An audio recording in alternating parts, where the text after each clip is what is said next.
Hey guys, how's it going? Today I want to do a small review of a phone I bought today from AT&T.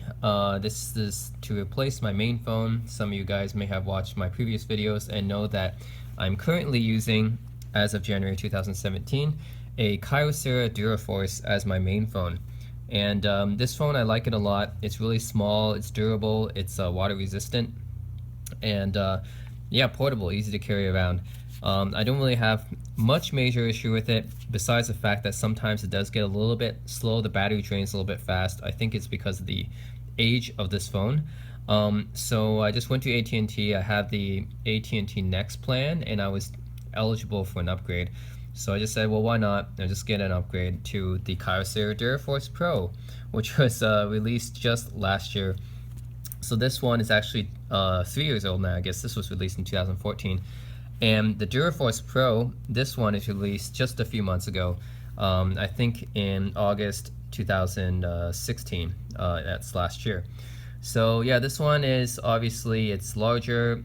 Screen is a little bit larger, more performant, and it is a lot faster than the Duraforce. So I'm just gonna keep using the Duraforce Pro now. It's pretty good. I mean, if you compare it, most of the features are pretty much the same. You got these same 3 buttons here. They're physical buttons. So most Android phones, you have these capacitive buttons for going back, home screen, and looking at the pile of the tiles of apps that you have. But yeah, these ones are physical buttons. This is so that, well, for one thing is that you can use it underwater. So you can actually use these phones underwater, and you can use these physical buttons because the touchscreen doesn't work underwater, obviously. And that really helps a lot. Another thing is that physical buttons are, well, if you like, say, for example, if you like drop your phone and then the screen gets cracked or whatever, you can't use these capacitive buttons at all. Whereas in this case, the screen's not really likely to get cracked because this is a very durable screen. I'm not sure if it's sapphire or something, but it's definitely something similar to Gorilla Glass. In that case, you can still use these physical buttons here, which is pretty nice to have. It is more, I think it's more robust. Okay, so in terms of the screen size, you can see that the Duraforce Pro is bigger. This is a 4.5-inch screen size. This is a full 5-inch screen size, 720p display, 1080p display. So high resolution, bigger screen, and I think this is probably the max size I would go for a screen. I don't think I've had, well, I think the BlackBerry Priv is the only phone I've used before that's more than 5 inches. But I don't like to have phones that are too big. They're harder to carry, not as portable, and if your hands are small, then it's easy to drop. So yeah, you can think of this phone as these Kyocera Duraforce phones and their related cousins, the Kyocera Brigadiers. Basically, they're smartphones with the case permanently attached to them. And that means that you never have to worry about like large falls or drops, or going to water because they're water resistant. They're IP68 certified, which means they're dustproof and well, waterproof up to a certain amount. I think it's resistant to over 2 meters and 30 minutes underwater. Yeah, so that's the spec for IP68. Military standard 810G certified, which means that it's even more heavy duty than most waterproof phones like the Samsung Galaxy S7 or iPhone 7. You know, they're water resistant, they're IP67 certified, but these ones are in addition military standard 810G certified, which means that they're salt, dust, humidity, rain, vibration, solar radiation, transport, and thermal shock resistant. So these guys are really, yeah, these guys are really durable, and that's one of the reasons why I chose these phones instead of just the regular consumer phones, because I like to have items that I use every day to be durable. That's why most of my main laptops I use, which is the ThinkPad and the Dell Latitude, are very tough, durable laptops. I like using business laptops because they are also tested to military standard 810G, which means that if you drop them or if you manage to spill water on the keyboard or whatever, it's fine, right? You know, just daily, they're just more reliable, made with better parts, more premium components, etc. So I like those kind of items, electronics especially. The electronic items can be very fragile, and when you're doing stuff, then you have to make sure you get good product with premium materials. Okay, basically sides the same here. As you can see, the Duraforce Pro is still pretty thick. It's not a thin phone by any means, but just think of it as a phone with a case permanently attached to them. I know that people like to prove these auto cases on their phones or whatever. It's just going to be as thick as this anyway, so pretty much the same thing, except this is permanently attached. You have the volume rockers on the side, same. You have the custom button here in the middle. You can assign to pretty much anything. You can assign it to launch an app or do anything really. That's a custom button you can assign. And let's see, that's it on this side. And then on the bottom you have the physical buttons like I said, plus the 2 speakers on the bottom, stereo speakers I think. Then you have the 2 micro USB charging ports that's covered by a flap. Yeah, I know that it's not USB-C, but whatever. It's not a big deal to me whether it's USB-C or micro USB, it's fine. On the side here, this one has a flap for the micro SD card slot and the SIM card slot. And this side, you have a dedicated camera button. That's different. And you have the power button moved to the side here, whereas the power button is on the top on the Duraforce. The power button's right here. This is the mute button. On the Duraforce Pro, it's been moved to the side. Part of the reason is because now this has a fingerprint sensor on it. This one does not. So in order to accommodate the fingerprint sensor, they have to move it to the side.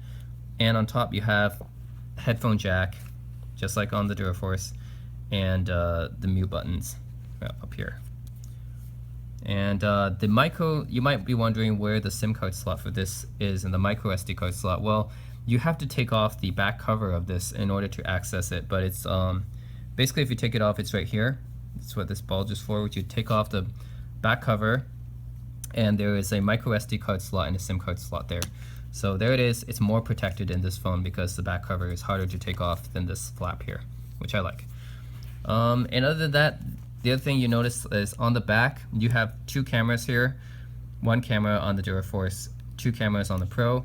The reason for that is because with the Duraforce Pro, now this is pretty unique to this phone, I believe, is that it has 1 wide-angle lens and 1 normal lens. And the wide-angle lens is used to give kind of like an action camera kind of field of view. So if you ever use like GoPros or something like that, then you get a very wide-angle field of view with this camera here. So you can actually use this to replace your action camera. You can just put it on, I think they'll be making like just accessories or attachments or something. Maybe just put it on a tripod mount and stuff, and yeah, you can just mount it somewhere, and it'll be your substitute for your action camera because it has this wide-angle field of view. You can switch between the two. It's the regular one and the wide-angle one. It's not the same as the iPhone 7 Plus, this dual lens. That one is different. That one has 1 telescopic and 1 normal. This is 1 normal and 1 wide angle, really wide angle, super wide angle. Whereas the iPhone does not have a super wide angle lens. It just has a normal, everyday wide angle lens. All right, and I'll show you guys what I'm talking about. Well, first of all, let's do this. I had this dropped and then placed into a bowl of water to show you guys how waterproof it is. I'm gonna do the same thing with the Duraforce Pro. Here it is, bowl of water. This phone, watch, dropped right here. Sorry, staining my carpet a little bit, but I'll clean that up. Dropped, and show you guys the durability of this phone. It doesn't matter how long it's submerged, it will still work. Alright, so after you clean up the phone a little bit, after you drop it in the water, it still works fine, right? And you have to use the fingerprint sensor now, so that's something new about the Duraforce Pro.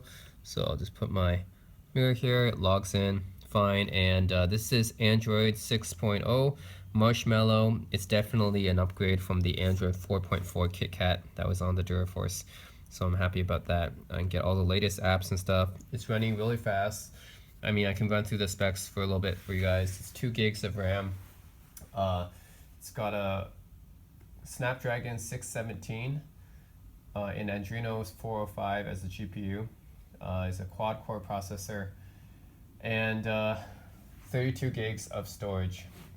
13 megapixel back camera, 5 megapixel front camera. So those are all pretty decent specs. I mean, that's not the fastest phone you can get, but it's not the slowest phone you can get either. So it's pretty good. And yeah, the micro SD slot, expandable. It's got pretty much everything I want in the phone, which is why I got it. It's pretty resistant, expandable. It's got good battery life. It's got all the latest technology in it, all your latest Bluetooth, Wi-Fi, etc. Latest Android, and 1080p screen. So yeah, no complaints about that. Show you guys the camera a little bit. Show you guys what I'm talking about with the wide angle thing. Okay, so this is a standard phone camera, the type you would see on any phone, and to do the wide angle thing, you just press this little thing here, and now this is the wide angle view. See, you can see that this is the wide angle view that you would kind of see with my Sony music video recorder that I use to record unboxing videos. Anyways, it's very good. Yep, so it's not just for action, but if you want to record anything that or take pictures of anything, you know, that's, say you have like a bunch of friends that can't fit in the picture, or you have a really nice vista you want to take, but you don't like to take a panorama or something like that, you want to fit it all in one picture, then I think the wide angle view is pretty good. And in comparison, this is the normal view right here. That's you see on most phones these days. So yep, it's wide angle versus normal angle, and of course you have the front facing camera, selfie camera as well. So 5 megapixels though, that's a major upgrade from my iPhone SE's 1.3 megapixels. Selfie should be pretty good with this too. So yeah, that's it, the 1080p screen right here. See, that's the wide angle picture I took.